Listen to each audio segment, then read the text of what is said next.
விருதுநகர் மாவட்டம் நத்தம்பட்டி கிருஷ்ணாபுரம் மொத்தம் நாங்க 22 காளைங்க வச்சு அளவுக்கு மாடு யாரெல்லாம் வளர்க்க முடியாம கஷ்டப்படுறாங்க அவங்களாம் தீவனத்துல கொஞ்சம் ஹெல்ப் பண்றது. வணக்கண்ணா. வணக்கம்.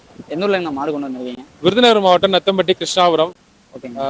நம்ம காளையோட பேர் சொல்லுங்க. காளை பேர் நேதாஜி. நேதாஜி. ஆமா நேதாஜி. நம்ம கிட்ட இருக்க காளை வந்து ருத்ரா, நேதாஜி, சின்ன மருது, பெரிய மருது, அப்புறம் டான்சிங் ரோஸ். டான்சிங் ரோஸ் தான் என் பையன் வச்சதான். அப்புறம் ஐயனாரு, அப்புறம் புல்லட் ராமோ, அப்புறம் வந்து லைனா இருக்கு. எல்லா காளையோட பேரே ஆமா.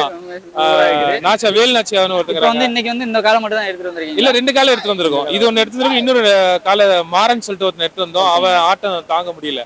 அவன் வண்டியிலே ஏறி அங்க இறக்கும் போது வீட்டுல தான் இருக்கு. இறக்கும் போது கிட்டத்தட்ட இந்த ஒரு 5-6 பேர் சேர்ந்துதான் மாடு அடக்குற மாதிரி இருக்கு. இங்க கொண்டு வந்தா அது அடக்க முடியாது. அது ஸ்ட்ரெயிட்டா அலங்காநல்லூர் ஸ்டேடியத்து அலங்காநல்லூர் வாடிக்கு தான் அந்த மாடு. அலங்காநல்லூர் வாடியத்துக்கு தான் ரெடி பண்ணி வச்சிருக்கோம். இந்த காலை எத்தனை வாடி அவுட் இருக்குங்க? இது வந்து 2 வாடி அவுத்துரும். 2 வாடி அவுத்துரும். 2 வாடியும் கொம்பு வச்சு மாடு நல்ல ஸ்டைல தான் போச்சு. ஆமா கேரண்டியா சிறந்த மாடு இது. அதனால இது இறக்குறோம். இது இறக்குன உடனே வச்சிருக்கோம் ஜேபிஆர் ஃபார்ம்ஸ் சொல்லிட்டு. நான் ஆக்சுவலா சென்னையில தொழில் பண்றேன். இருந்தாலும் நம்ம பாரம்பரியத்தை காப்பாற்றணும், இது காளைகளை வளர்க்கணும்னு சொல்லிட்டு ஒரு ஆசை. அதனால மொத்தம் நாங்க 22 காளைங்க வச்சிருக்கோம். ஆமா 22 காளைங்க, 12 பால் மாடுன்னு சொல்லிட்டு ஒரு 40 மாடு வச்சிருக்கோம்.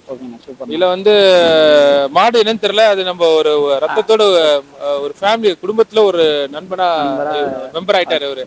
அதனால எங்க மாடுங்க ஒரு 18. இந்த காலை வாங்கி எத்தனை வருஷம் ஆச்சு? இது வந்து காலை வாங்கி ஒரு 1.25 வருஷம் ஆச்சு.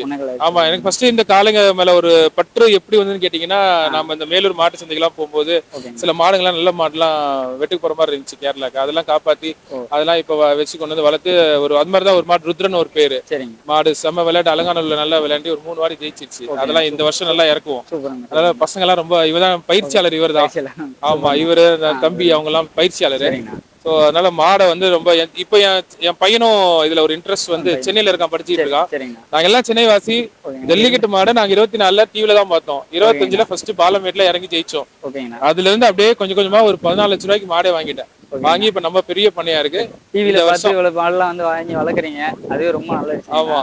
ஆனா இதுல எப்படி நான் பற்று வந்துச்சு நல்லா? எங்க தாத்தனை வந்து மாடு வச்சிருந்தான். எங்க தாத்தனுக்கு வந்து மாடு இருந்துச்சு.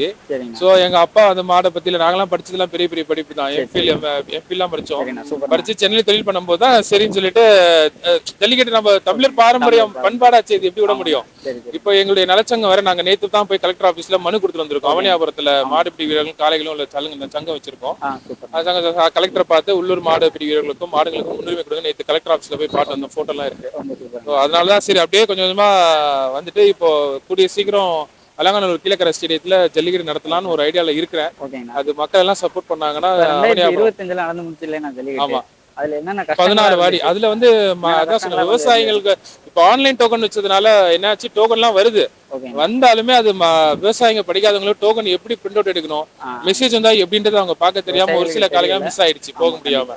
அதனால ஆன்லைன் டோக்கன் இல்லாம கை டோக்கன் மாதிரி கொடுத்தீங்கன்னா கவர்மெண்ட் ரொம்ப வசதியா இருக்கும். இன்னும் நிறைய பேர் காளைகளை வளர்த்து நம்ம நாட்டினத்தை காப்பாத்தலாம்னு முயற்சி பண்ணிட்டு இருக்கோம். இப்ப நம்ம 2026ல இது எது மாறினா கொஞ்சம் நல்லா இருக்குன்னு இருக்குங்களேங்க, அது மாதிரிலாம் என்ன நல்லா இருக்கும் ஜல்லிக்கட்டுல? அதான் ஜல்லிக்கட்டுல நான் கேட்டு ரிக்வஸ்ட் பண்றது என்னன்னா, அந்த ஆன்லைன் டோக்கன் மட்டும் கொஞ்சம் கவர்மெண்ட் பரிசீலனை பண்ணி இல்லாம கை டோக்கன் மாதிரி உள்ளூர் மாடு கொடுத்தாங்க, பழைய முறை பாரம்பரிய முறைப்படி கொடுத்தாங்கன்னா ரொம்ப வசதியா இருக்கும். படிக்காத விவசாயிகள் கூட வந்து மாடை கொண்டு வந்து அவுப்பாங்க. ஏன்னா நாங்கெல்லாம் வந்து விளையாட்டுக்கு மாடு அவுக்குறது கிடையாது. ஆக்சுவலா என்னன்னா, எல்லா மாடுகளும் எங்க குடும்பத்துல ஒருத்தர் மாதிரி ஒரு வருஷம் 2 வருஷம் 3 வருஷம் சொல்லி அந்த மாதிரி வந்து மாடை வச்சு நாங்க வளர்க்குறோம்.